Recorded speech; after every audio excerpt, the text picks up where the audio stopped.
Hi, everyone, and good morning.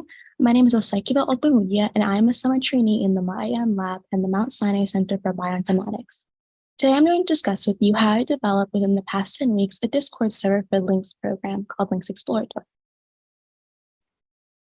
Before I go into my presentation, I would first like to briefly outline what I'll be speaking about this morning. First, I would like to introduce the Links program along with talking about Links tools. Then I would like to describe what Discord is, its relevance, and how it is currently used for other projects to build user communities. Finally, I will then transition into describing my project, Links Exploratory. To describe the Links program, Links is a common fund program that ended about 2 years ago.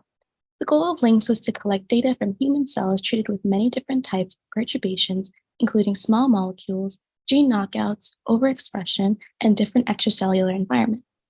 Once these are applied, the cellular response was measured by a variety of different omics assays, including transcriptomics, proteomics, epigenomics, and cell viability. The data from these experiments was then used to compute signatures, of which these signatures are now stored in a database and are now served by search engines that can be used by the community to identify novel drugs and targets. As shown by this slide, these are some of the data sets produced by the Links program. As you can see, there are over 1 million signatures that are produced by the Links data. Most of these signatures are transcriptomic signatures created by the processing data collected by the L1000 assay. To delve deeper into the L1000 assay, it was developed by the Broad Institute by the Connectivity Map team and is a high-throughput transcriptomics assay.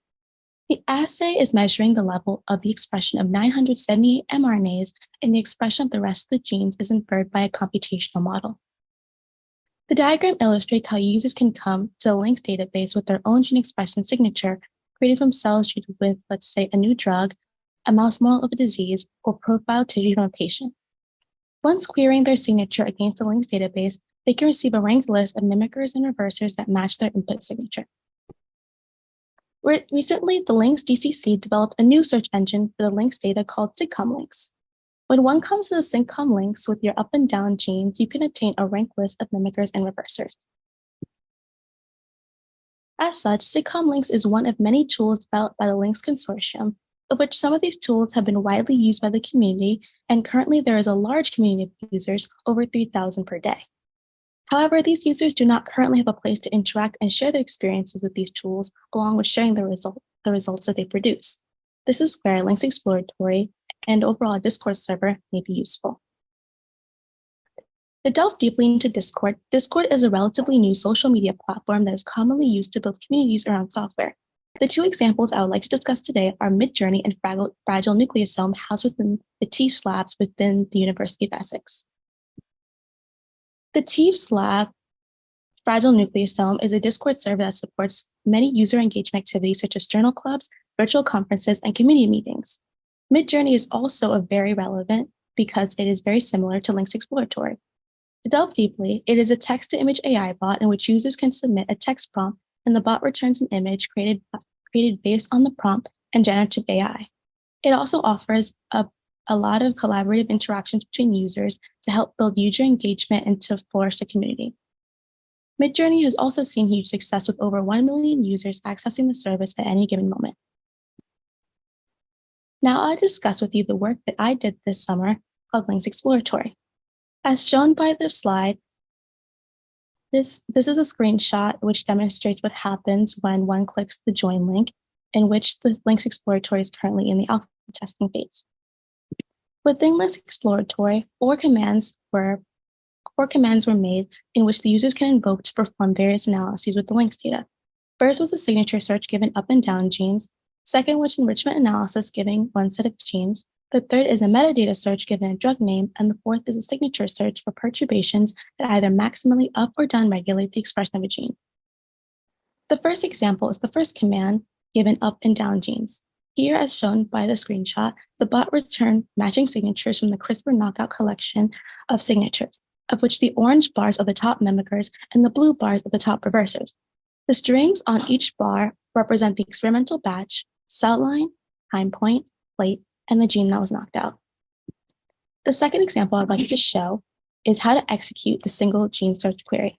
Here, the input gene is NR3C1, which is also known as the glucocorticoid receptor 1, the target of the drug dexamethasone. Here, we also selected the CRISPR knockout collection of signatures, of which the bot returned the top CRISPR knockout conditions that maximally either increase or decrease the expression of the NR3C1. As you could see, the analysis recovered a known pathway that regulates the expression of NR3C1. Specifically, the IGF receptor is known to be upstream of the PI3 kinase, which apparently negatively regulates the expression of NR3C1. The final example I'd like to demonstrate today is the drug search function. Here, I enter the drug dexamethasone as the metadata search term. As you can see, the bot returns all the signatures that are available for this drug in the database. The results show that one of the genes that is consistently one of the top upregulated genes is CBPB delta. This transcription factor is a known regulator of genes associated with inflammation, and this makes sense as dexamethasone is a strong anti-inflammatory steroid. Before I conclude, I would also like to mention that we develop help commands that can help guide users and inform them about all the different functionalities included with Links Exploratory. In conclusion, I would like to highlight and discuss some important points. This project was established to test the technology and explore what it offers. By creating a Discord server, we bypass the need for developing and maintaining a user interface. The Discord server has excellent features as shown by Fragile Nucleosome, Midjourney, and Links Exploratory that gives administrators the ability to control user access and track user activity.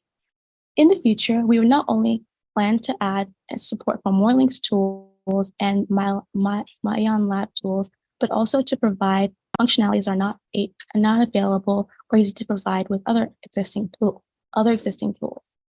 We also are thinking of adding a free text chat feature with the assistance of a large language modeling services. Overall, we encourage other DCCs in the CFDE to consider exploring this technology or similar approaches to build communities of users for their own tools and resources. The overall goal of Links Exploratory is to provide users a place to congregate and discuss the results and interact with Links and Icahn Lab tools all in one place. And that's the end of my presentation. If there are any questions, please direct them to the Q&A chat. And I would also like to acknowledge our great PI, Avi Maayan, Sherry Jenkins, and all my relevant collaborators that helped me bring this project to fruition. Now I'd like to pass it off to Jacob Mayurian, who is discussing a way to automatically extract gene sets from publications to enhance transcription factor ranking.